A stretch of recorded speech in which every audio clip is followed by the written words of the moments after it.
अस्सलाम वालेकुम व्यूअर्स। मैं डिस्कस करने जा रहा हूँ state versus दोसू case PLD 1958।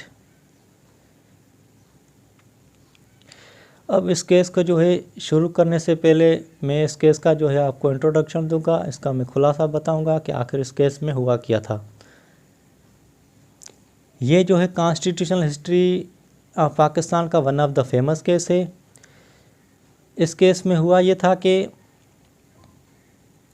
Loralai district का बलूचिस्तान में एक मर्डर हुआ था। बलूचिस्तान में एक मर्डर हुआ था जो दोसू नाम के एक शख्स ने किया था। दोसू ने ये मर्डर अटेम्प्ट किया था और ये जो दोसू था वो डिस्ट्रिक्ट का बलूचिस्तान का रहायशी था। ये मर्डर अटेम्प्ट करने के बाद दोसू को वो ट्राइबल अथॉरिटी ने अरेस्ट कर लिया था। दोसू को वो अरेस्ट कर लिया था। तो दोसू को अरेस्ट करने के बाद उसको काउंसिल ऑफ अथॉरिटी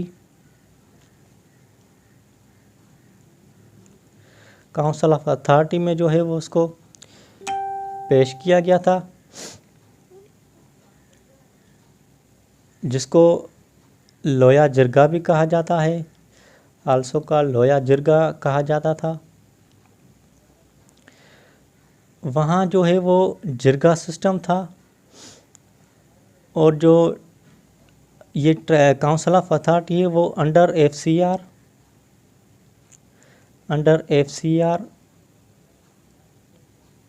1901 के तहत वो काम करती थी, वो फैसले सुनाते थे।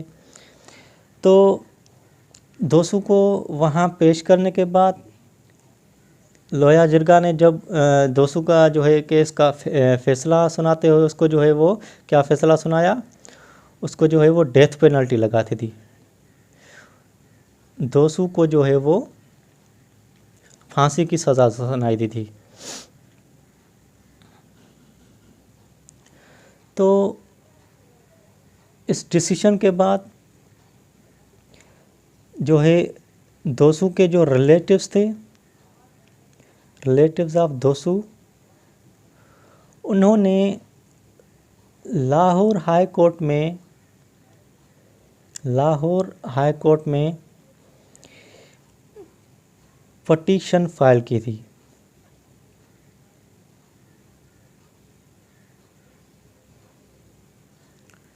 लाहौर हाई कोर्ट में उन्होंने पटिशन फाइल कर दी, किसके खिलाफ? Against the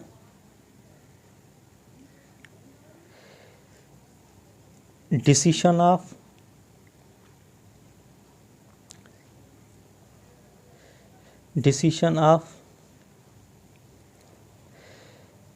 FCR 1901। Death penalty लगने के बाद जब दोसू को फांसी की सज़ा सुनाई दी गई थी, तो दोसू के जो रिलेटिव थे उन्होंने लाहौर हाई कोर्ट में पटिशन फाइल कर दी against the decision of FCR 1901। जो डिसीजन वो FCR ने डेथ पेनल्टी लगाई थी, तो उनके खिलाफ वो लाहौर हाई कोर्ट में दोसू के रिलेटिव ने पटिशन फाइल कर दी थी। तो लाहौर हाई कोर्ट ने जो फैसला सुनाया, decision of Lahore high court ने, उसने वो दोसू के हक में फ़ैसला सुनाया था, दोसू के फेवर में फ़ैसला सुना दिया था। इस लाहौर हाई कोर्ट के डिसीजन के बाद क्या हुआ? Federal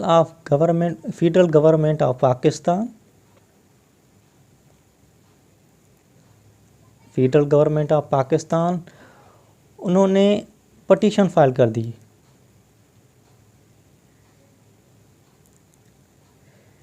federal government of Pakistan ने पटिशन फाइल कर दी against decision of Lahore high court in the Supreme Court.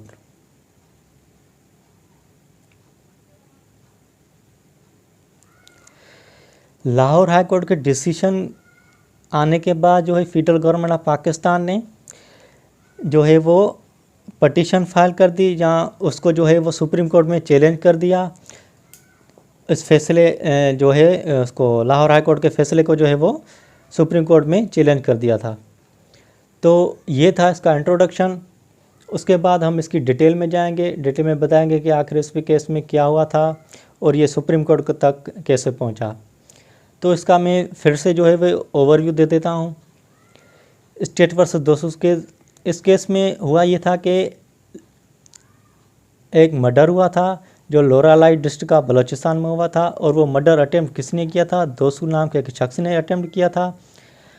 वो मर्डर अटेम्प्ट करने के बाद उसको जो है अरेस्ट कर लिया था। अरेस्ट किसने किया था? ट्राइबल अथॉरिटी ने उसको अरेस्ट कर लिया था, और उसको वहाँ काउंसिल ऑफ अथॉरिटी, जिसको लोया जिरगा सिस्टम भी कहा जाता था, तो वहाँ जो सिस्टम था पहले वो जिरगा सिस्टम था, तो उस हिसाब से जो है वो सज़ा सुनाते थे। एफसीआर के अंडर 1901 जो है फ्रंटियर क्राइम रिजोल्यूशन, एफसीआर को जो है फ्रंटियर क्राइम रिजोल्यूशन कहा जाता है। तो उसको जो है वो काउंसिल ऑफ अथॉरिटी के सामने पेश किया गया। तो दोसू को जो है वो डेथ पेनल्टी की जो है लोया जिरगा ने फांसी की सज़ा सुनाई दी थी। और उसके बाद इस फैसले के बाद जो है दोसू के जो रिलेटिव्स दोसू जो थे, उन्होंने लाहौर हाई कोर्ट में पटिशन फाइल कर दी थी। किसके खिलाफ? Decision of FCR 1901। जो लोया जिरगा ने एफसीआर जो है उन्होंने फैसला दोसू के खिलाफ दिया था, दोसू का फैसला दिया था, उसके खिलाफ जो है वो लाहौर हाई कोर्ट में पटिशन फाइल कर दी थी।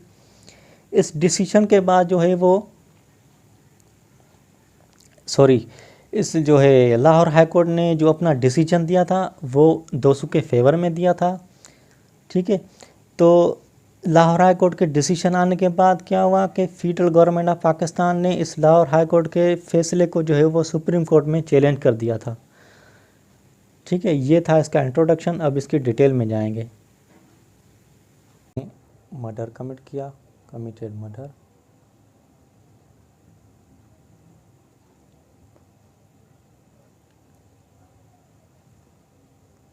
जो लोरालाई डिस्ट्रिक्ट का बलूचिस्तान का रहायशी था,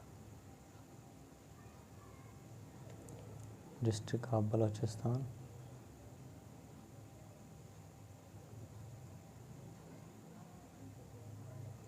वहाँ का रहायशी था। तो जब इसने मर्डर कमिट किया उसके बाद जो है वो उसको ट्राइबल अथॉरिटी ने गिरफ्तार किया। मर्डर कमिट करने के बाद दोसू को जो है ट्राइबल अथॉरिटी ने फ़ौरन अरेस्ट कर लिया, और अरेस्ट करने के बाद उसको जो है वो एफसीआर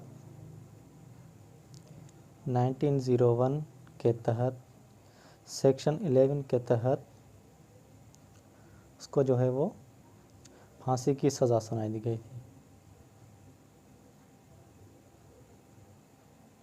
उसको डेथ पेनल्टी की सज़ा सुनाई गई थी सेक्शन 11 के तहत। उसके बाद क्या हुआ? उसके बाद दोसू के जो रिलेटिव्स ऑफ दोसू,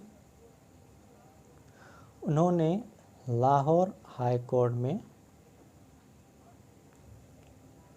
पटिशन फाइल की थी। लाहौर हाई कोर्ट में उन्होंने क्या किया? पटिशन फाइल कर दी थी।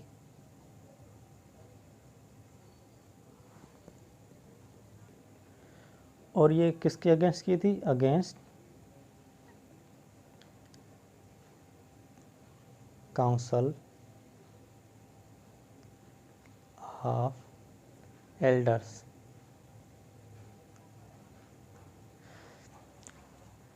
उसकी प्रोसीडिंग के जो है काउंसिल ऑफ एल्डर्स की प्रोसीडिंग के अगेंस्ट जो है लाहौर हाई कोर्ट में दोसू के रिलेटिव ने पटिशन फाइल कर दी, और उन्होंने एफसीआर की प्रोविज़न को जो है वो चैलेंज किया था।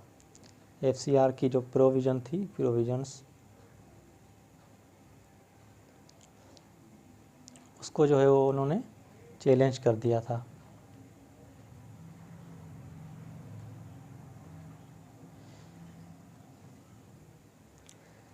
चैलेंज करके उन्होंने क्या बोला कि ये जो रिलेवेंट प्रोविजन वो रिपग्नेंट मतलब अगेंस्ट हैं।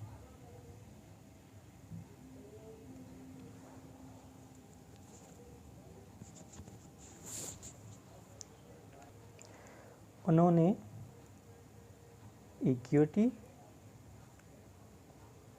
Of law and constitution of Pakistan article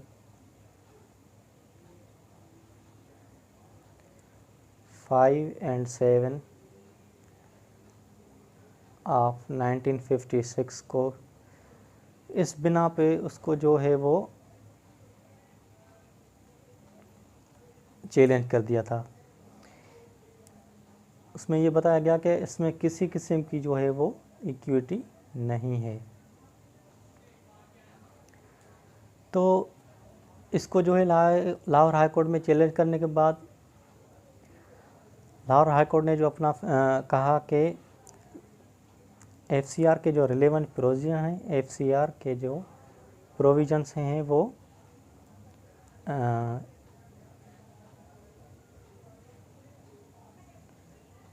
constitution of Pakistan 1956 इसके अगेंस्ट हैं और काउंसिल ऑफ एल्डर्स के डिसीशन को उन्होंने नल एंड वाइड करार दिया। लाहौर हाई कोर्ट ने काउंसिल ऑफ एल्डर्स के जो है डिसीजन को क्या किया, नल एंड वाइड करार दे दिया था। लाहौर हाई कोर्ट के इस फैसले आने के बाद ये हुआ कि वैलिडिटी ऑफ FCR मतलब पुराने जो फैसले थे जो FCR के तहत सुनाए गए थे या डिसाइड हुए थे तो उनको भी जो है वो नल एंड वाइड करार दिया जाए, क्योंकि अगर ये जो है उन्होंने जो है वो नल एंड वाइड है तो पुराने जो इसके तहत FCR के तहत फैसले सुनाए गए तो उनको भी नल एंड वाइड करार दिया जाए।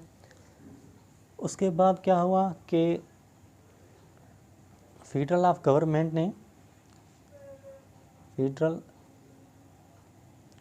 गवर्नमेंट ऑफ पाकिस्तान उन्होंने जो है वो लाहौर हाई कोर्ट के वर्डिक्ट के खिलाफ जो है वो एक अपील फाइल की थी। फेडरल ऑफ गवर्नमेंट ने लाहौर हाई कोर्ट के वर्डिक्ट के खिलाफ सुप्रीम कोर्ट में अपील फाइल की थी अगेंस्ट लाहौर हाई कोर्ट।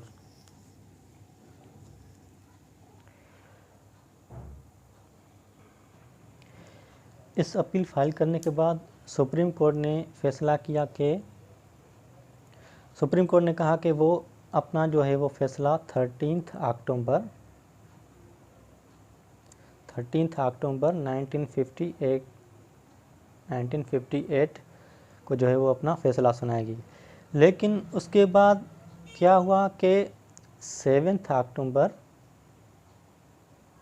1958 को जो है वो सिकंदर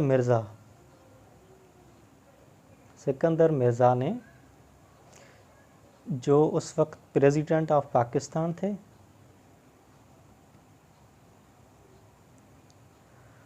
उन्होंने क्या किया, उन्होंने जो है वो मुल्क की सिचुएशन को देखते हुए मार्शल लॉ डिक्लेयर कर दिया।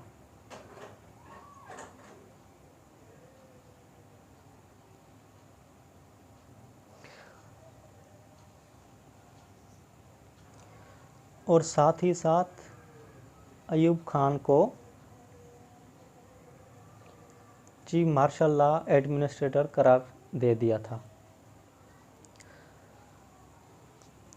अब जो है वो जैसे ही मार्शल लॉ इम्पोज हुआ तो प्रोविजनल एंड सेंट्रल जो असेंबलीज थी वो टोटली डिज़ॉल्व हो गई थी।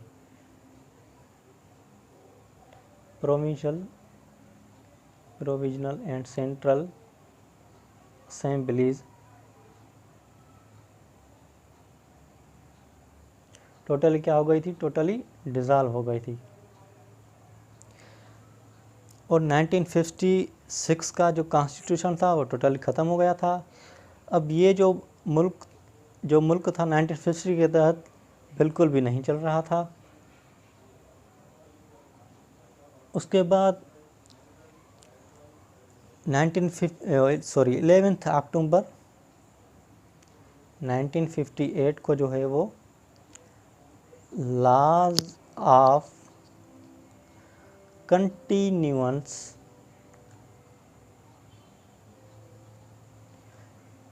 इनफोर्स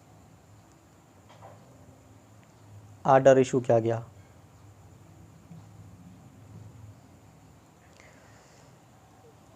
ये कब हुआ? ये 11 अक्टूबर 1958 को जो है वो इस जो आर्डर को इशू किया गया था। इसमें ये कहा गया कि मुल्क का जो निज़ाम है वो अब न्यू लीगल ऑर्डर के तहत चलेगा। अब जो मुल्क जो है वो न्यू लीगल ऑर्डर के तहत जो है वो चलाएगा, क्योंकि 1956 का जो कानून था वो टोटली डिज़ॉल्व हो गया था, ख़त्म हो गया था। तो अब जो है मुल्क वो इस न्यू लीगल ऑर्डर के तहत चलाया जाएगा। अब जो सुप्रीम कोर्ट ने अपना फैसला दिया वो लाहौर हाई कोर्ट ने जो है वो डिसीशन ऑफ सुप्रीम कोर्ट उसने क्या किया कि लाहौर हाई कोर्ट के वर्डिक्ट के अगेंस्ट दे दिया था।